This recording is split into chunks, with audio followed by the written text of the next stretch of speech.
వాడిని అడుగు, వంశీకృష్ణ గారిని అడుగు, చెప్తాడు. నిజాలు ఏందనేది వంశీకృష్ణ గారిని అడుగు. నేను వాడిని పార్లమెంట్కి ఈడుస్తా, ప్రివిలేజ్ కమిటీకి ఈడుస్తా, వాడి మీద కేసులు పెడతా.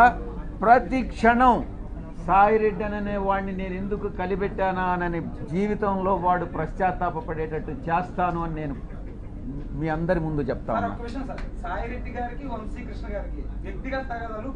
వాడెవడో వంశీ అనే వాడెవడో నాకు తెలియదు. నేను ఇంతవరకు వాడిని కలవలేదు. వాడిని కలవాలనే ఉద్దేశం నాకు లేదు. నా మీద ఆరోపణలు చేశాడు. నేను వాడిని డెఫినెట్గా చట్ట ప్రకారం, నేను చట్టానికి అతీతంగా నేనేం చేయను. వాడిని డెఫినెట్గా చట్ట ప్రకారం వాడి మీద చర్యలు తీసుకోబడతాయి.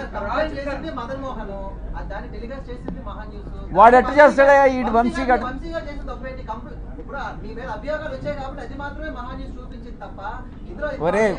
ఒరే ఉదయ్, నేను గే అంటాను, నువ్వేమంటావురా చెప్పు? నేను ఆరోపణ చేశాను నీ మీద. అవునరా, నీకే పుట్టాడని నమ్మకం. అది రెడీగా, అదే తీసుకురా, పోయి తీసుకురాపోరా, నీ సర్టిఫికేట్ తీసుకురాపో. నెక్స్ట్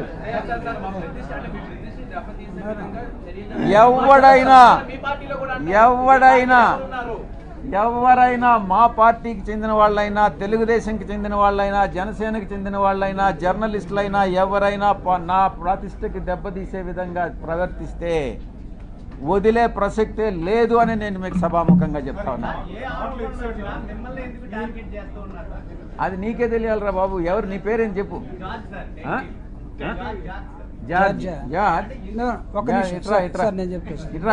ముందుకు రా.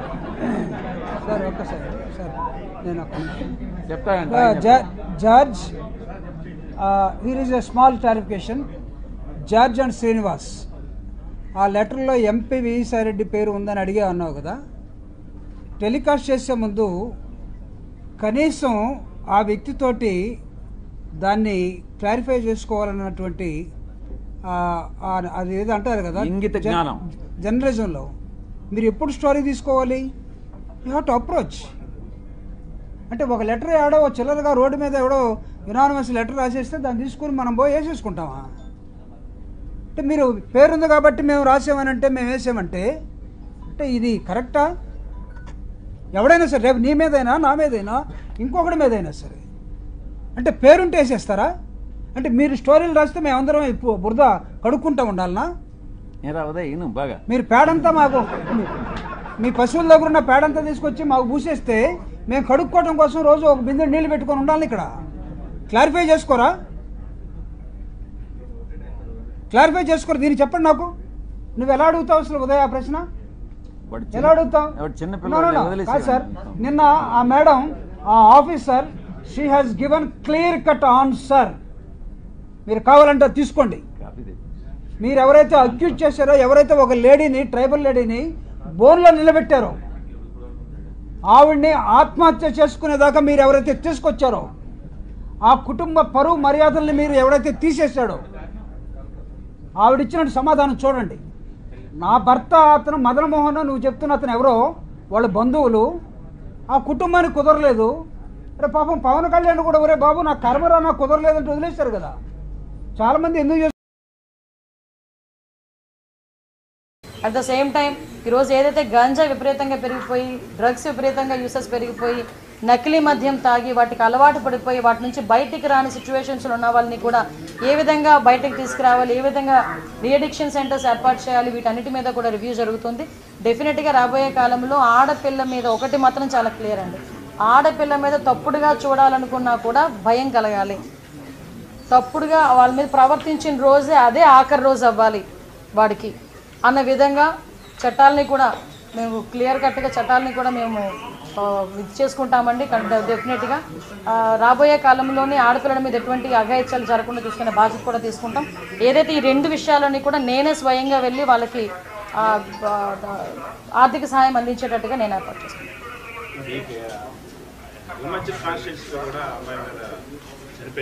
అవునండి, అది చేస్తామండి, అది కూడా చేస్తాం. డెఫినెట్గా తీసుకురావాలండి. మైనర్ల గురించనే కాదు, ఇప్పుడు విషయం ఏంటంటే వెబ్సైట్లు విపరీతంగా పెరిగిపోయినాయి. ఇప్పుడు వాళ్ళు పెట్టిన చూసిన తర్వాత కూడా వీళ్ళు ఫోన్ వెబ్సైట్స్ ఎక్కువగా చూడటం అన్నది వాళ్ళ అలవాటు అయిపోయి ఇప్పుడు ఎక్కడి నుంచి అంటే మరీ ఏదో జీరో నుంచి మొదలు పెట్టాల్సి వస్తుంది ప్రక్షాళన అన్నది. ఈ వెబ్సైట్లు విపరీతంగా పెరిగిపోయినాయి. ఎవరు పడితే వాళ్ళ చేతులు స్మార్ట్ ఫోన్లు ఉంటున్నాయి. తల్లిదండ్రులు కూడా వాళ్ళు ఏం యూజ్ చేస్తున్నారు అన్నది కూడా ఏమి చూస్తున్నారు అన్న దాని మీద కూడా అవగాహన మనకి రావట్లేదు.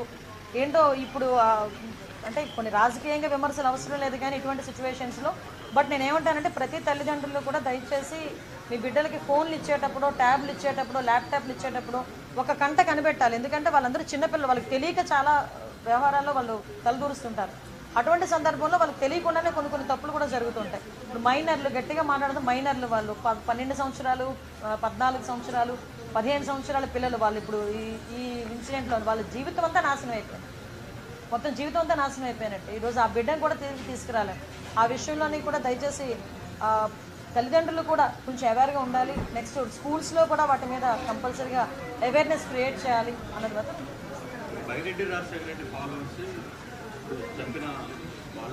ఎవడైనా అనవసరం అండి. నేనేమంటానంటే ఎవడైనా అనవసరం, తప్పు తప్పే. క్రిమినల్కి పార్టీ ఉండదు, క్రిమినల్కి క్యాస్ట్ ఉండదు. దయచేసి అది కూడా గుర్తుపెట్టుకోవాలి. క్రిమినల్ అన్నవాడికి పార్టీ ఏంటి, క్రిమినల్ అన్నవాడికి క్యాస్ట్ ఏంటి? క్రిమినల్ ఈజ్ క్రిమినల్ అంతే. క్రిమినల్కి శిక్ష పడాలి, ఆ శిక్ష పడేటట్టుగా చేసుకోవాలి అంతే. అంతకుమించి ఇందులోని బైరెడ్డి వాళ్ళు ఉన్నారు, ఆరెడ్డి వాళ్ళు ఉన్నారు అని అందు మనకు అనవసరం. తప్పు చేశాడు, శిక్ష పడాలి అంతే. ఆ శిక్ష కూడా ఎప్పుడో పడవడం కాదు, ఇమీడియట్గా పడాలి. ఆ శిక్ష కూడా యాజ్ వెల్ యాజ్ పాసిబుల్ పడాలి. ఆ శిక్షను చూసైనా మత్తులో ఉన్నవాడికి కూడా అరే నేను ఈ తప్పు చేస్తే నాకు ఈ శిక్ష పడుతుంది అన్న ఆలోచన రావాలి.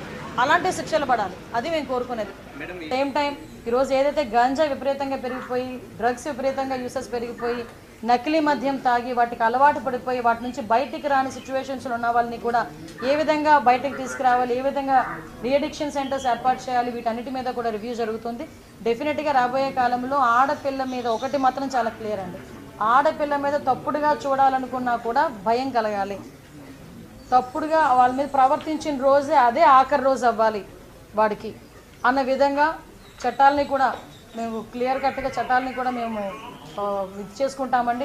డెఫినెట్గా రాబోయే కాలంలోనే ఆడపిల్లల మీద ఎటువంటి అఘాయిత్యాలు జరగకుండా చూసుకునే బాధ్యత కూడా తీసుకుంటాం. ఏదైతే ఈ రెండు విషయాలని కూడా నేనే స్వయంగా వెళ్ళి వాళ్ళకి ఆర్థిక సహాయం అందించేటట్టుగా నేను ఏర్పాటు చేస్తాను.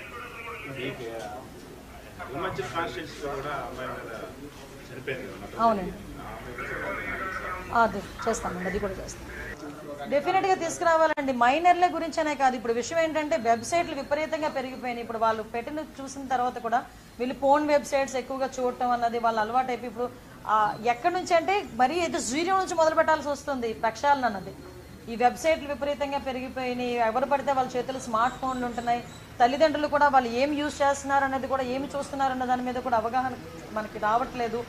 ఏంటో ఇప్పుడు అంటే కొన్ని రాజకీయంగా విమర్శలు అవసరం లేదు కానీ ఇటువంటి సిచ్యువేషన్స్లో బట్ నేనేమంటానంటే ప్రతి తల్లిదండ్రులు కూడా దయచేసి మీ బిడ్డలకి ఫోన్లు ఇచ్చేటప్పుడు, ట్యాబ్లు ఇచ్చేటప్పుడు, ల్యాప్టాప్లు ఇచ్చేటప్పుడు ఒక కంట కనిపెట్టాలి. ఎందుకంటే వాళ్ళందరూ చిన్నపిల్లలు, వాళ్ళకి తెలియక చాలా వ్యవహారాల్లో వాళ్ళు తలదూరుస్తుంటారు.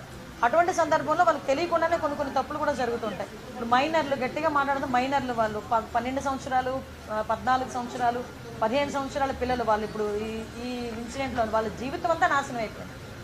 మొత్తం జీవితం అంతా నాశనం అయిపోయినట్టు. ఈరోజు ఆ బిడ్డను కూడా తిరిగి తీసుకురాలి.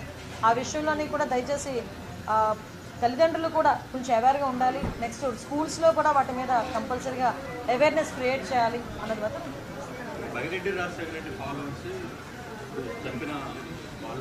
ఎవడైనా అనవసరం అండి. నేనేమంటానంటే ఎవడైనా అనవసరం, తప్పు తప్పే. క్రిమినల్కి పార్టీ ఉండదు, క్రిమినల్కి క్యాస్ట్ ఉండదు. దయచేసి అది కూడా గుర్తుపెట్టుకోవాలి. క్రిమినల్ అన్నవాడికి పార్టీ ఏంటి, క్రిమినల్ అన్నవాడికి క్యాస్ట్ ఏంటి? క్రిమినల్ ఈజ్ క్రిమినల్ అంతే.